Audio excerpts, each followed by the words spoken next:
Hey guys, Pedro here to do an album review. Today I'm here to talk to you guys about the brand new record from Visions of Atlantis, The Deep and the Dark, live at Symphonic Metal Nights. Yes, this is a live record coming out February 22nd on Napalm Records. This album has 13 tracks and it's 48 minutes in length. A little bit more about the tracks. Out of the 13 tracks, the first one is an intro track, and then track number 6 is Siegfried's announcement that he's leaving the band, that this is his last tour, last show with the band.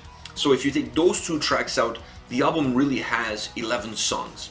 Now, I'm not a huge fan of live albums. I'm not a huge fan of live recordings for that matter. I just don't feel like most of the time the atmosphere, the beauty of the performance translates well onto a recording. I always feel like I don't get the full essence of the performance.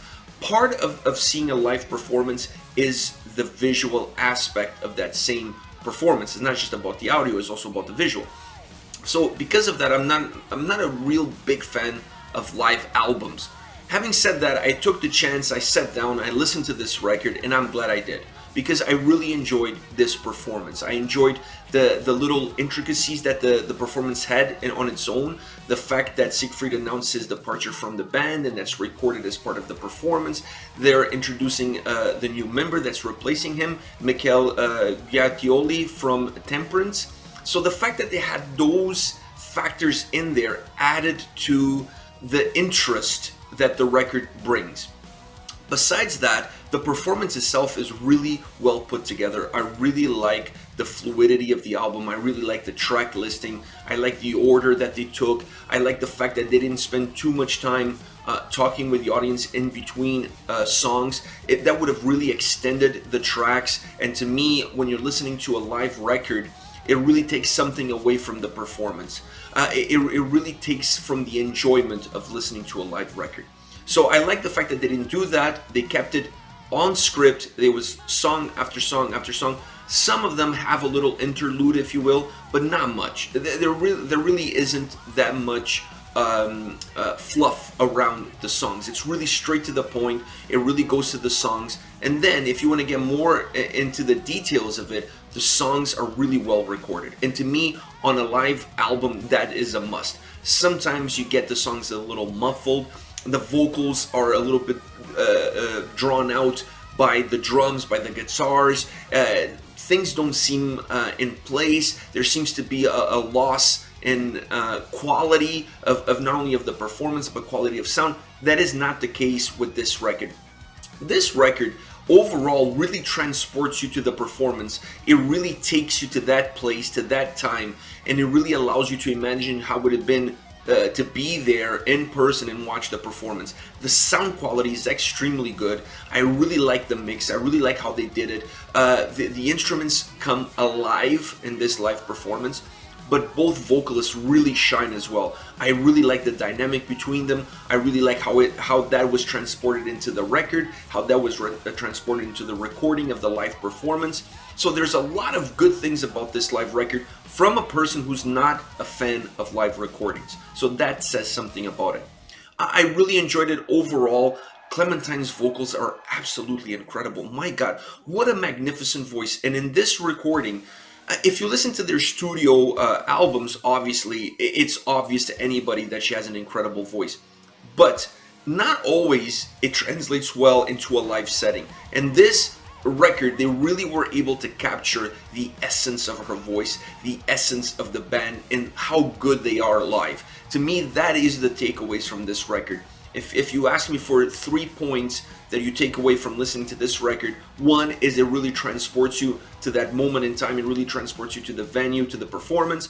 Second is how good the sound recording is, how well mixed it is, that you can hear everything flawlessly, almost like you're not even listening to a live recording, like you're listening to a studio album. It's really crisp, really well recorded. And then third is both vocalists, how good they are and how clear and how crisp their live performances are, and how the sound comes to you. Specifically Clementine, her voice is majestic, absolutely incredible. And in this recording, this live recording, I think it really takes it to a whole new level. It really pushes the envelope. It really elevates her voice to a whole new level.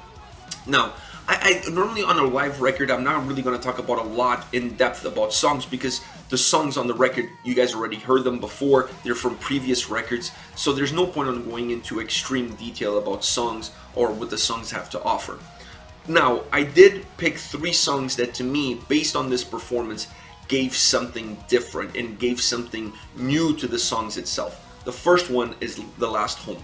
I really like this song. I like the stripped down effect that the song has, and in the live setting with the piano and Clementine's voice, absolutely beautiful. The two of them working together to create, to me, one of the most beautiful, if not the most beautiful song on the whole record. It just goes, this song elevates the band, it elevates their performance, but more important, it really elevates Clementine's vocals and how good they are in a live setting. To me, this song is simply amazing, and the way it was recorded in this live setting, it really got elevated to a whole new level. You get a better appreciation for both the song and her voice. Another song that I have to mention because of the dynamics that the song has is Passing Dead End.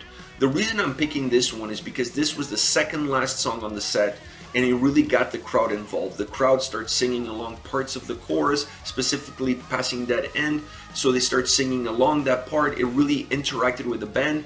Towards the end of the set, there's a feeling of coming to an end. The show is about to finish. So there's perhaps that different dynamic in the air between the band and the audience. Also the audience knowing that this is going to be Siegfried's last performance with the band adds something special. It adds a sense of closure to this era of the band. So you see the audience interacting with the band in this song more than any other song on the whole album, and that gives the song a different dynamic, it gives the song a different sound, and it gives the song a different feel. Once again, it also allows you to feel and perhaps get a taste of how it was to be in the crowd on that day when they recorded this album.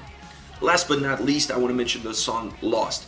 This song comes right after Siegfried announces that he's leaving the band and that Michael Ghiaccioli is going to be taking over. And he comes on stage, you can tell that he is introducing him, he comes on stage and he sings this song. So this is the song that introduces the new vocalist to the audience, but also announces the departure of their previous vocalist. So this song has a different texture to it, has a different dynamic. Also for the audience, this is a song that perhaps sets what the new visions of Atlantis are going to sound like, are going to be like, versus the previous version of the band. So this song has a sense of being a caterpillar of a song, like shedding a skin and there's a new rebirth, like a butterfly going from being a caterpillar to a butterfly. There's a sense of metamorphosis within this song that really gives a whole new dynamic to the album. This song also comes in the middle of the record, so it's right in the middle of the live performance, so it really sets the tone for the second half of the performance, of the band's performance. So because of that, I really feel like I need to mention this song. These three really marked my listening experience for the reasons that I mentioned. So that's why I picked these three, because I just feel in a live recording it's really hard to pick a song to talk about specifically, because these songs have already been released. So I had to pick songs that perhaps spoke to me a little bit more, that marked the performance, and I feel like these three songs mark this record and mark this performance. This is it. Visions of Atlantis, the Deep and the Dark, live at Symphonic Metal Nights, out February 22nd on Napalm Records. Let me know your thoughts on the band, the album, what do you think of live recordings. I really dying to hear what you have to say. Use the comment section below, leave your comments there. I'll be reading those and getting back to you. Take care, guys.